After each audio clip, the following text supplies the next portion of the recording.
Jadi doa itu sesungguhnya apa yang tertancap di bawah sadar, bukan yang terungkap oleh mulut.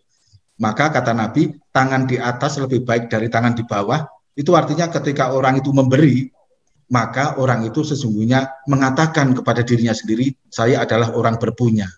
Dan itulah doa kepada Allah.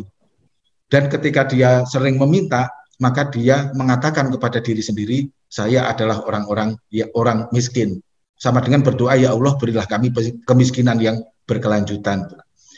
Begitu juga orang yang belum menikah berdoa sampai sariawan untuk mendapatkan jodoh, tetapi tempat tidurnya hanya 1 meter, dia bohong.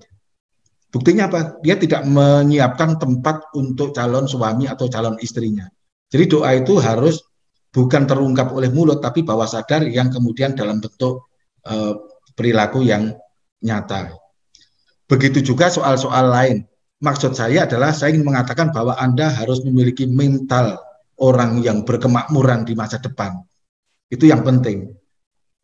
Oleh karena itu maka dibutuhkan imajinasi-imajinasi. Ingat ya, imajinasi itu sesuatu yang sederhana, tetapi imajinasi akan menjadi fakta di kehidupan kemudian. Inilah yang dalam psikologi disebut sebagai law of attraction, daya tarik-menarik semesta. Apa yang Anda pikirkan yang keluar dari bawah sadar, itu akan direspon oleh semesta dalam bentuk yang sama. Maka barang siapa sering meminta, bawah sadarnya mengeluarkan sinyal-sinyal, saya adalah orang miskin. Barang siapa takut masa depan, maka dia mengatakan bawah sadarnya masa depan mengerikan. Maka yang datang kepada kita adalah sesuatu yang mengerikan, sial, dan seterusnya. Inilah yang dimaksud oleh hadis qudsi, inna inda dhonni abdi bi. Sesungguhnya saya Allah ya, itu akan melakukan sesuatu sesuai dengan sangkaan hamba terhadapku. Barang siapa terlalu khawatir dengan masa depan, maka masa depannya mengkhawatirkan. Barang siapa berbaik sangka terhadap masa depan, maka masa depannya sangat membahagiakan. Rumus itu adalah rumus semesta, rumus alam. Orang boleh percaya, boleh tidak, hukum alam akan berjalan sesuai dengan kodratnya. Oleh karena itu, maka membangun sikap mental berbaik sangka terhadap diri sendiri adalah penting. Kemudian berikutnya, Anda sudah melalui tahapan sarjana strata 1. Itu artinya Anda sudah memiliki bekal dasar yang cukup untuk melakukan upaya-upaya dalam membangun kehidupan. Setiap sesuatu punya makanan. Makanannya tubuh fisik adalah vitamin, mineral, karbohidrat. Ya. Makanannya akal adalah ilmu. Makanannya jiwa adalah mengingat atau dzikir.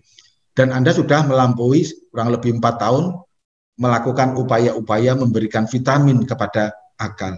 Sehingga tentu sebagai alumni Anda memiliki pemikiran yang rasional, yang progresif, yang berpikir berbaik sangka terhadap masa depan, yang mampu memanage dan seterusnya. Karena itu adalah ciri seorang intelektual. Anda bukan sekedar akademisi, tetapi intelektual. Beda akademisi dengan intelektual. Akademisi adalah orang-orang yang berkecimpung di dalam dunia akademik. Adapun intelektual adalah akademisi, pemikiran-pemikiran akademik yang dimanifestasikan dalam gerakan perubahan. Baik perubahan untuk diri sendiri, perubahan untuk masyarakat, dan sebagainya. Maka sebagai seorang intelektual, Anda harus mampu melakukan perubahan-perubahan itu. Dan perubahan tentu diawali dari perubahan diri sendiri. Berikutnya, saya ingat apa yang disampaikan oleh Hujjatul Islam, Imam Ghazali. Ada 3 jenis manusia. 1, manusia seperti makanan, yang semua orang akan butuh tanpa kecuali. Baik bos kaya maupun kere paling miskin di dunia, semua butuh makanan. Maka jadilah orang seperti makanan yang dibutuhkan oleh siapapun. Yang kedua, ada tipe orang seperti obat. Obat hanya dibutuhkan bagi orang-orang yang sakit. Tidak mungkin orang sehat mau minum pil pahit, karena pil pahit hanya diminum oleh orang-orang yang sakit. Yang ketiga adalah orang seperti penyakit yang semua orang menghindarinya. Jangan sampai Anda sebagai alumni IAIN Surakarta menjadi orang yang nomor 3, yakni seperti penyakit yang semua orang bukan saja tidak menyukai Anda, tetapi juga menghindari dan menginginkan Anda lenyap dari bumi karena menjadi sampah bagi masyarakat. Maka manfaatkan keilmuan yang sudah Anda capai untuk melakukan perubahan-perubahan sehingga membawa manfaat bagi orang lain. Tentu ini harus diawali dari diri sendiri. Untuk melakukan upaya-upaya itu maka dibutuhkan sikap mental. Karena dalam rumus kehidupan yang fisik itu berasal dari non fisik, yang nyata berasal dari pemikiran. Jiwa itu asal mula dari materi.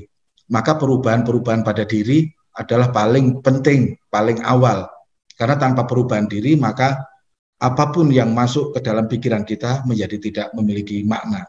Maka yang paling penting adalah mengubah gelombang pikiran kita menjadi gelombang pikiran yang selalu berbaik sangka kepada diri sendiri, kepada masa depannya sendiri. Saya kira itu yang bisa saya sampaikan, kurang lebih mohon maaf. Assalamualaikum warahmatullahi wabarakatuh.